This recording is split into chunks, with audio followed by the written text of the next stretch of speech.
Hundreds of people in Franklin County marched to support police officers in Kentucky. The first We Will Not Be Silenced walk kicked off this afternoon in Frankfort. Walkers started at the police department and ended at the Capitol.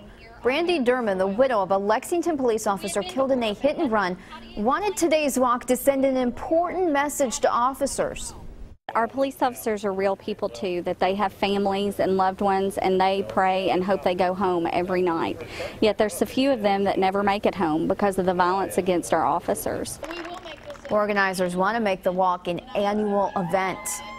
Hundreds raced through Jessamine County today for St. Joseph Hospital Foundation's inaugural Yes Ma'am 5K.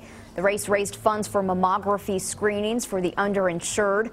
Organizers raised enough money during this morning's race to pay for 500 mammograms for Kentucky One Health breast care patients in Lexington and Nicholasville. And we knew women were foregoing mammograms because of the barriers such as a copay, choosing groceries over a life-saving screening test. And we said that's unacceptable, and thus the Yes Ma'am program was created. WKYT's very own Sam Dick and Amber Philpott emceed and ran in this morning's race. The cold is here, and if you thought this morning was cold, just wait until we get into Sunday. I'll put a track on those temperatures and show you how low we'll go coming up. Animal control officials want to see a Nicholasville woman charged with animal cruelty. They say they are pursuing the case because they found 3 malnourished dogs on her property. So here at Old Friends Farm in Georgetown, they've written a book on this little guy. He doesn't want to talk about it, but we will later. Tracking, alerting, protecting. This is WKYT News at 6. Thanks for watching WKYT on the CW Lexington. I'm Kristen Kennedy. Get ready for some chilly mornings. We're tracking a big drop in temperatures this weekend. There's even a freeze warning out for Sunday morning. We begin tonight with WKYT's Mike Linden tracking that chill in the air. That's right, Kristen. Chilly actually might be calling it a bit too warm than it will actually be as we head into the overnight hours. This is the coldest that we've been since March. It's certainly a blast from the past. And as a result, a freeze warning is in effect beginning at 2 o'clock this morning, but that will take us right up until 9 o'clock tomorrow morning. And it's for all of the counties here in this blue color, and that extends into Indiana, Ohio, Virginia, and West Virginia.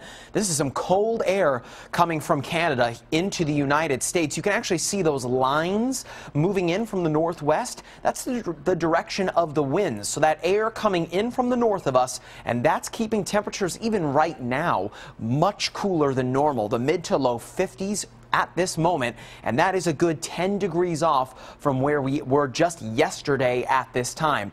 But as that air continues to pool into the Commonwealth, and of course once that sun sets, you're really going to feel a big time chill in the air. Of course, that freeze warning is in effect into Sunday morning. And coming up, I'll break down how cold it will be, what this means for the work week ahead, and what this means as far as the growing season is concerned. Kristen? Mike, tonight animal control workers in Jessamine County are nursing 3 dogs back to health. Yesterday, they rescued 3 pit bull mixes, including this one from a home in Nicholasville. WKYT's Mark Barber found out investigators are pursuing animal cruelty charges against the owner. He has our top story at 6.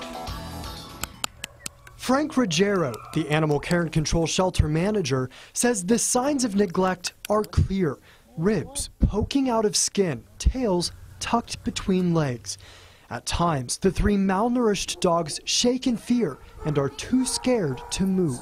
This one's in the worst condition of the 3. Someone called animal control on Wednesday when they saw this emaciated dog chained to a fence behind a house in Nicholasville. Ruggiero tells us they started investigating and then rescued 3 pit bull mixes from that yard yesterday.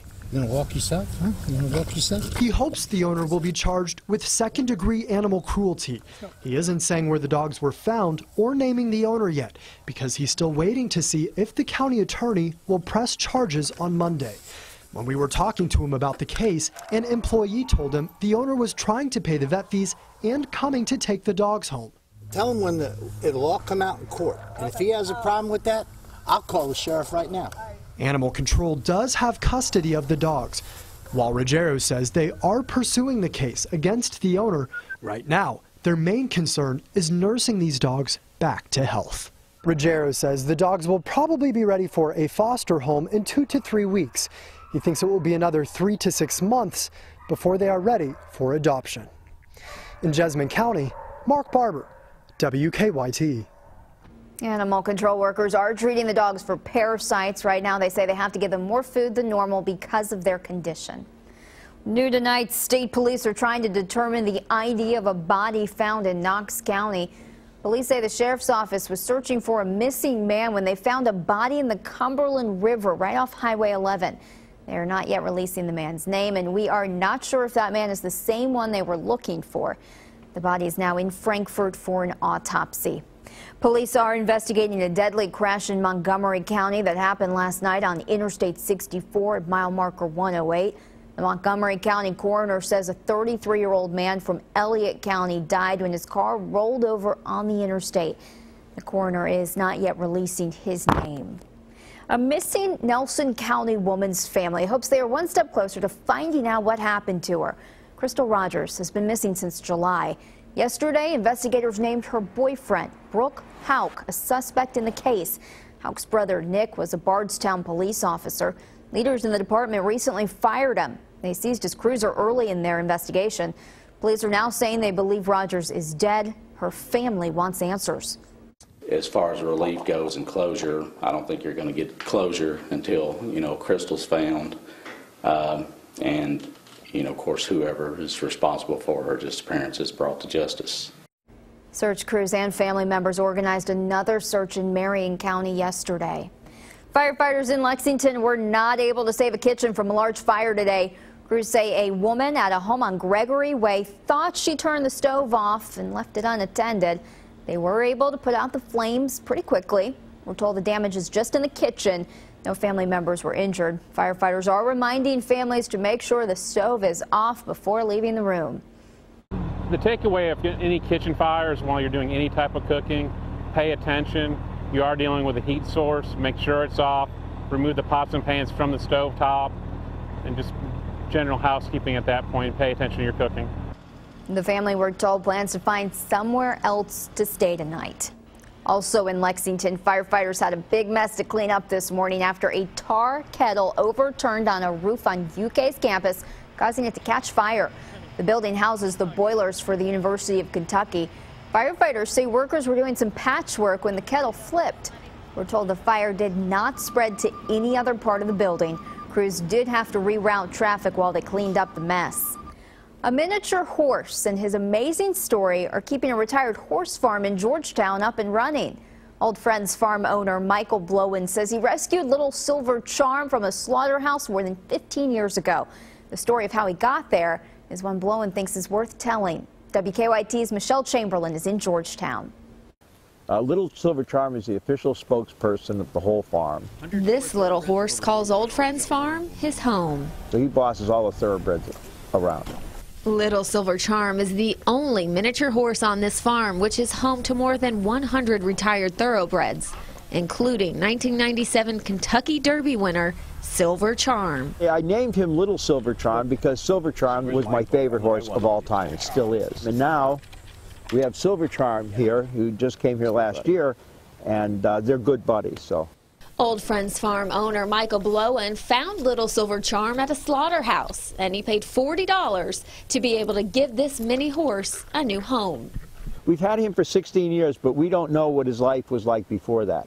So Dan Rima, who decided he wanted to write a book, a kind of speculative fiction on what his life might have been like. So the book is titled simply Little Silver Charm. It's a funny tale about this little guy's quest to find his identity. They decided to write the book simply because Little Silver Charm is pretty popular, right? Little Silver Charm has 5,000 friends on Facebook. People come from all over to see him. He's probably gotten his picture taken with at least 15 to 20,000 visitors over the years. Do you like the book? Good. I'm glad you do. Michael considers Little Silver Charm one of his pets. Oh, you're so good. He never thought this $40 mini horse he rescued would help to keep Old Friends Farm running. In Georgetown, Michelle Chamberlain, WKYT. What a cute little horse. Half of all profits from the sale of the book will go to the retired thoroughbreds of Old Friends Farm.